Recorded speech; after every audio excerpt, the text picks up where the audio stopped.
Hi everyone, I'm Joy. I'm gonna be presenting the book of Esther from the Bible. I hope you like my presentation.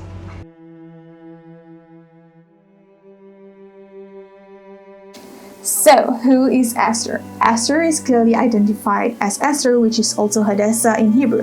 Hadassah is Hebrew for myrtle, and the rabbis teach that Esther's skin had yellowish tone. They also see this name as an indication that her actions were as pleasing as the fragrance of myrtle. Orphaned as a young girl, Esther was raised by her cousin Mordecai.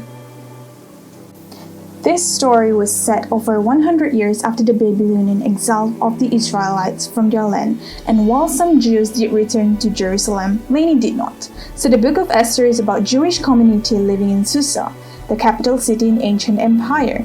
The main character in the story are two Jews, Mordecai and his cousin Hadassah, which is also known as Esther. And then there's the king of Persia, who is something of a drunken pushover in the story. And then there's the Persian official Haman. He's the cunning villain. The king of Persia. The book opens with the king of Persia throwing two elaborate banquet feasts that last of a total of 187 days, and it is all for the grander purpose of displaying his greatness and splendor. On the last day of the banquet feast, he was actually really drunk, and that he demands that his wife Queen Vashti appear at the party to show off her beauty. But then she refuses.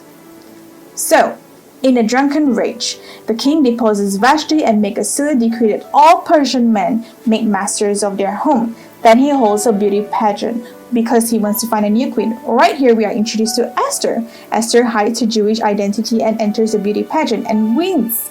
And the king is so obsessed with her that he elevates her to become the new queen of Persia.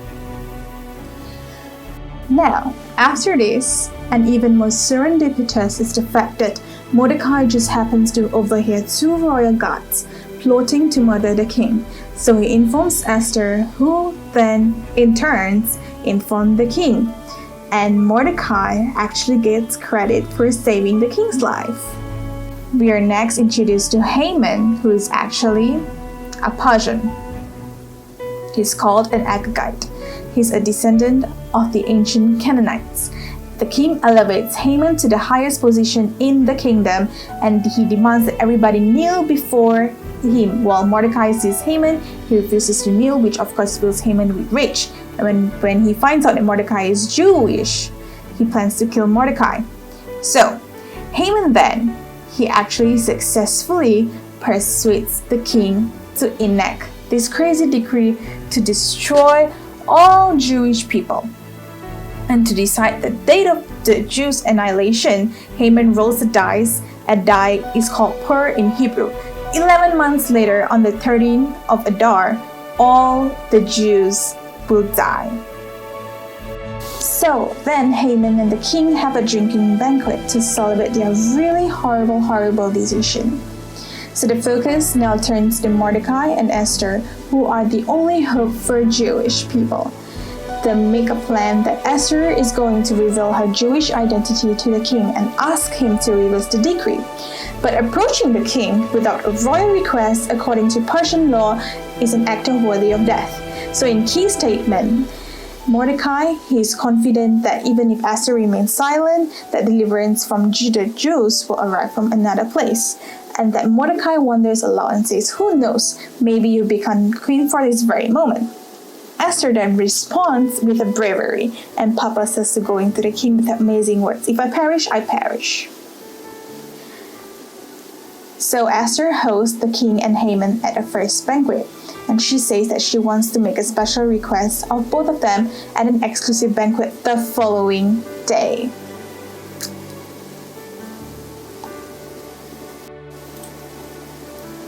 This is where the story pivots. It's just so happened that the night the king he can't sleep, and he has the royal chronicle to read to him for good bedtime reading, and he just happens to hear about how Mordecai had saved the king's life. He had totally forgotten. So the next morning, the king orders Haman to honor Mordecai publicly for saving his life.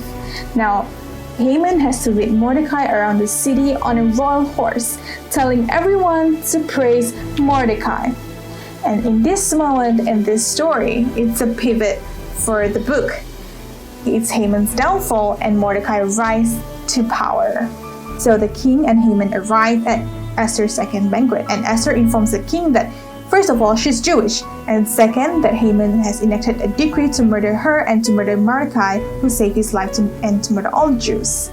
Now the king had a lot to drink, so when he hears this news, he goes into yet one more drunken rage, and he orders that Haman be impaled on a stake. It's ironic and grisly way for Haman to actually go.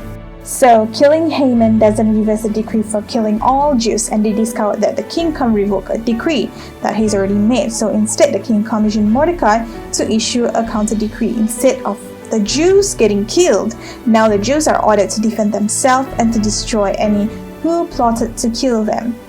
And they were all happy, and Mordecai is elevated to a seat beside the king. The end.